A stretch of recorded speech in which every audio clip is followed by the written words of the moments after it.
Bonjour, voici une petite capsule vidéo de correction de la page 152 à 153 de votre manuel Hatier de 6e en histoire, où l'on va parler des premières communautés chrétiennes, où se créent-elles, comment s'organisent-elles et à quelles critiques elles font face, même de leurs contemporains à l'époque de leur création. Alors, nous allons répondre aux questions 1 à 5 de la page 153. J'ai partagé avec vous la trace écrite. On va le faire donc à l'oral et accompagné de quelques documents pour vous aider à mieux comprendre cette époque et ce thème-là. Alors justement, où et quand est né le christianisme? Alors le christianisme est né en Palestine au 1er siècle après Jésus-Christ. La religion principale dans cette région-là, que l'on a appelée bien avant, dans la religion hébraïque, le pays, la terre promise qu'Abraham avait reçue de Dieu, c'est-à-dire le pays de Canaan aussi, hein, c'est à peu près cette même région. Alors cette région qu'on appelle Palestine, que les Romains vont appeler Palestine dès leur occupation, eh bien, elle est juive. La religion juive à l'époque est la principale. Mais par qui est dominée la Palestine à l'époque? Eh bien, la Palestine est dominée par les Romains, et ce, depuis le 1er siècle avant Jésus-Christ.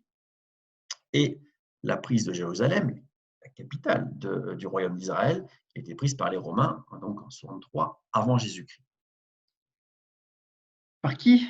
Donc, quelle région Paul parcourut-il pour répandre le christianisme? Alors Paul, il a une histoire très intéressante, ce personnage-là. Il est d'abord soldat romain, hein, il est de confession juive, et oui, ça peut aussi, et il va se convertir au christianisme. Il n'est pas un apôtre, hein, il n'a pas suivi Jésus, il était beaucoup trop jeune pour suivre Jésus et ses principes, donc ce n'est pas un des apôtres. Mais il s'est converti très rapidement à la religion chrétienne quelques années après la mort de Jésus-Christ. Ce personnage-là donc connaît très bien la religion juive, connaît très bien l'Empire romain aussi, et il va se convertir donc à cette nouvelle religion qu'on appelle le christianisme. Dans ce tableau d'un peintre italien, Raphaël, du début du XVIe siècle après Jésus-Christ, on voit Paul en haut d'un escalier qui prêche le message de Jésus-Christ, prêcher, c'est-à-dire diffuser une religion, les principes de cette religion-là, l'histoire de cette religion-là et ce message. Et Paul va parcourir, vous avez la carte, page 153, et à l'époque, il n'y avait pas de TGV ni d'avion, je vous le rappelle, ni de bateau à vapeur. Donc, il va parcourir un territoire assez vaste, hein, en quelques années, qui va donc de la Syrie, de l'Asie mineure à la Grèce pour venir à la Palestine. Ce, en plusieurs voyages. Hein. Il prêche vraiment et il s'installe chaque village et il commence à parler de Jésus-Christ et essayer de convertir vraiment, toutes les populations qu'il rencontre, qu'ils soient juifs, polythéistes, d'autres religions. Voilà. Donc, c'est un travail énorme, c'est une vocation énorme que Paul a fait, mais qui va permettre, ça va avoir quelques succès, ça va permettre de développer, d'augmenter le nombre de chrétiens dans cette région du monde.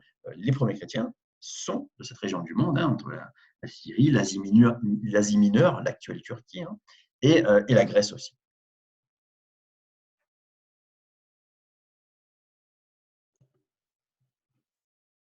Le message de Paul, comme je le dis, hein, ça c'est la question D, il s'adresse à tout le monde, hein, quelle que soit leur religion d'origine. C'est un message universel.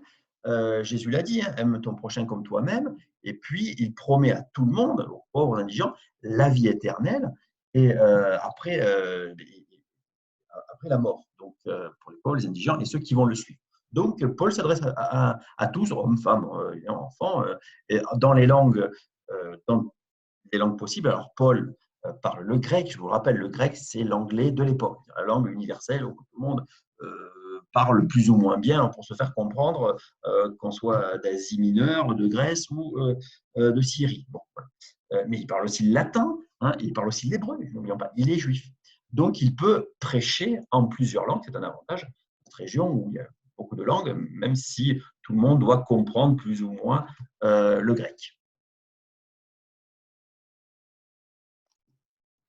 Alors, question numéro 2, qui est Flavius Joseph? Vous avez un buste de profil de ce personnage-là.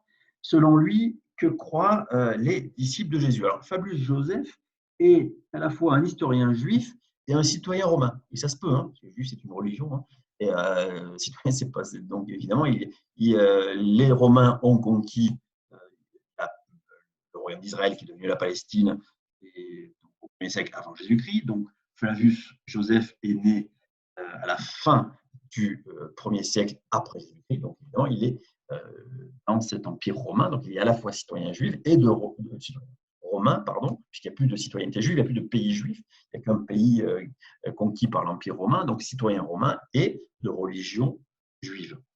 Voilà. C'est assez particulier, donc il n'est pas chrétien du tout. Hein. Selon lui, que croient les disciples de Jésus? Alors, les disciples de Jésus, alors je l'ai mis dans votre trace écrite, les disciples de Jésus, ils croient à la résurrection du Christ. Alors, je cite le texte, ouvrez les guillemets, il leur était apparu, Jésus, hein, 3 jours après sa mort. Fermez les guillemets. Donc, évidemment, on parle de la résurrection après la crucifixion du Christ. De quelle manière prient les chrétiens? Alors, ils prient en commun, en chantant, on le sait d'après le texte de Pline le Jeune. Hein. Alors, il y a eu Pline l'Ancien et Pline le Jeune. C'est une famille, une dynastie. Alors, c'est l'oncle, Pline l'Ancien, et Pline le Jeune, c'est le neveu. Hein. Ce sont des personnages très importants de l'Empire romain, puisque un a vécu en direct l'explosion du volcan Vésuve à Pompéi. Il a pu s'en réchapper par bateau, mais il a pu voir minute par minute. Il nous a décrit, il nous a laissé des très belles lettres, description de cette explosion volcanique.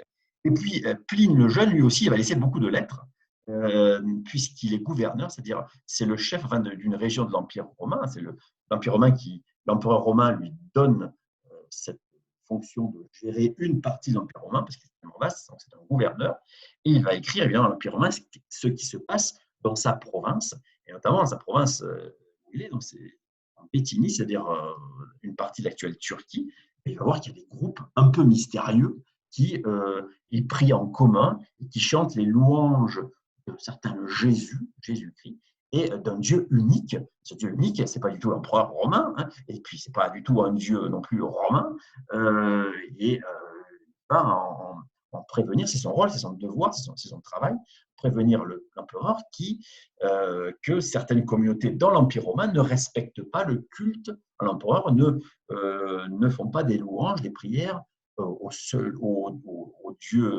Dieu qui est l'empereur romain dans l'Empire romain. Il y a plusieurs dieux, mais et dont l'empereur romain.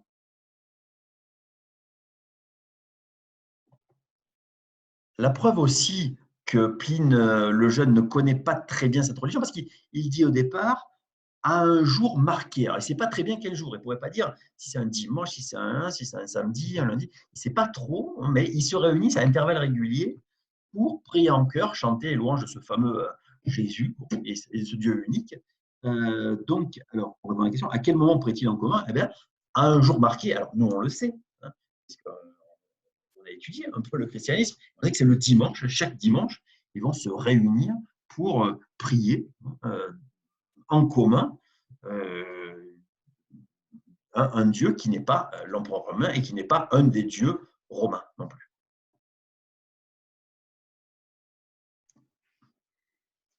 Alors, citer des symboles chrétiens et donner leur signification. Alors là, vous voyez, je l'ai mis en petit, c'est l'image que vous avez, un document numéro 3, page 152. Alors, il y a deux symboles importants. Il y en a un qui va être encore jusqu'aujourd'hui le symbole du christianisme, mais il y en avait un autre qui concurrençait aussi ce premier objet que l'on connaît tous, qui est la croix, hein, vous la voyez là. Eh bien, c'est le poisson. Quel rapport le poisson? Alors, vous essayez de dire quel rapport entre la vie de Jésus, le message de Jésus et les poissons. Bon, alors, la croix, vous savez, ça rappelle un épisode historique de l'histoire de Jésus-Christ, c'est-à-dire la crucifixion. C'est là où c'est sur la croix qu'il meurt, donc ça rappelle la mort du Christ et peut-être aussi sa résurrection. Et puis le poisson, alors vous allez me dire, quel rapport avec le poisson? Il s'est baptisé dans le fleuve Jourdain. Oui, il y a des poissons dans le fleuve. Oui, oui. Il fait un miracle. Ah oui, il multiplie les poissons, c'est vrai. Pour les pêcheurs de Capharnaüm. Les pêcheurs de Capharnaüm sont en famille. Ils n'ont rien à pêcher. Ils n'ont rien pêché depuis des jours et des jours. Les gens ont faim. et il fait un miracle, d'après les évangiles, hein, et il multiplie les poissons, et les pêcheurs, hop, prennent les filets des centaines et des milliers de poissons, et ça permet de donner à manger à toute la ville de Capharnaüm. Et c'est pour ça que toute la ville de Capharnaüm, la majorité, vont suivre le message de Jésus-Christ de façon très importante, parce que le miracle prouve, selon les évangiles évidemment, la divinité de Jésus et le fait qu'il soit le Fils de Dieu et que Dieu ne peut donc ne peut rien lui refuser.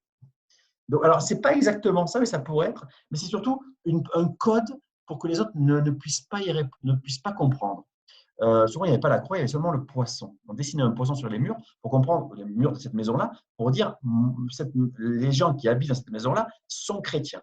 Pourquoi? Parce qu'en grec, la langue, je vous rappelle, universelle de l'époque, entre guillemets, dans la région, eh bien, ictus, ictus, ça veut dire poisson en grec, mais si vous prenez lettre par lettre, ça veut dire le I, Jésus, le C, Christos, donc fils de Dieu, ictus, le T, Théo, Dieu, et ous, you, c'est le Fils. Donc, Jésus-Christ, Fils de Dieu. C'est-à-dire que celui qui dessinait le poisson, sur sa maison, il voulait dire que, oui, je crois en Jésus, Fils de Dieu. Donc, il était chrétien.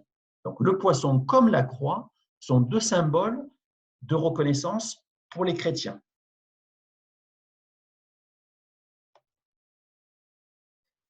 Alors, voici, je vais partager avec vous un autre document.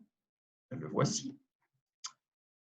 C'est un buste qu'on trouve en Rome, hein, et qui représente, censé représenter donc Pline le Jeune, le gouverneur de Bithynie, hein, d'accord, donc dans l'actuelle partie de l'actuelle Turquie, qui a vécu donc à la fin du 1er siècle et au début du 2e siècle après Jésus-Christ, et qui raconte des lettres et qui décrit cette religion mystérieuse qui est le christianisme, et qui est mystérieux et qui peut être un danger, pour l'Empire romain, en tout cas qui concurrence vivement l'empereur romain comme divinité. Hein. Les chrétiens ne croient pas à la divinité de l'empereur, ils ne vont pas faire un culte à l'empereur, ils ne vont pas prier pour l'empereur romain, c'est ce qui va un peu agacer, qu'on puisse dire, l'empereur romain et les gens qui travaillent pour l'empereur romain, notamment le gouverneur. Et puis, bien sûr, ils ne prient que pour leur Dieu unique. Hein. Ce qu'a dit Jésus au gouverneur romain de Jérusalem, qui s'appelait Ponce Pilate. Il dit, laisse à César, rends à César ce qui est à César, c'est-à-dire l'empereur, et rends à Dieu ce qui est à Dieu. Donc il sépare complètement Dieu de César, alors que dans l'Empire romain, l'empereur est un Dieu. Donc on ne peut pas le séparer. C'est à la fois un être humain et un Dieu.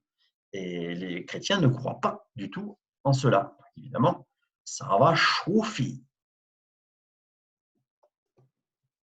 Alors, la nature du document que produit Pline le Jeune, pardon, qui est l'auteur de ce document-là, sont des lettres. Évidemment, c'est comme ça que il n'y a pas d'Internet, il n'y a pas de téléphone. Hein, donc, pour communiquer avec l'empereur, on écrit tout simplement et on envoie les lettres par coursier à cheval. Et ça dure de la Turquie jusqu'à Rome plusieurs semaines, 3-4 semaines. Alors, donc, c'est une lettre et à l'empereur Trajan. Pline compare le christianisme à une maladie, à un virus, je dirais, puisque c'est d'époque. Hein. Alors, deux points, ouvrez les guillemets, je cite le contenu de cette lettre. Alors, il l'appelle le christianisme ce mal contagieux. Donc, je dis c'est un virus, virgule, et il dit que le christianisme infecte, il met le mot infecté dans son texte-là. Hein. Il infecte les villes, les campagnes, les villages, les campagnes. Ce mal contagieux. C'est en fait le Corona Christovirus 19, on pourrait dire comme ça, de l'époque.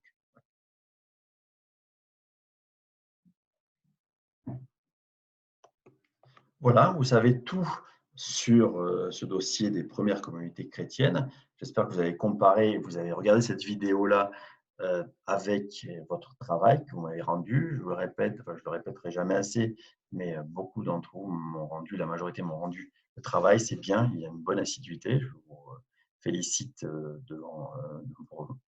avec, oui, je vous félicite tout simplement pour ceux qui me suivent évidemment et pour ceux qui verront capsules vidéo plus tard ou qui ne font pas partie de mes élèves particuliers, eh bien, merci de votre attention. À bientôt sur ma chaîne ou en direct.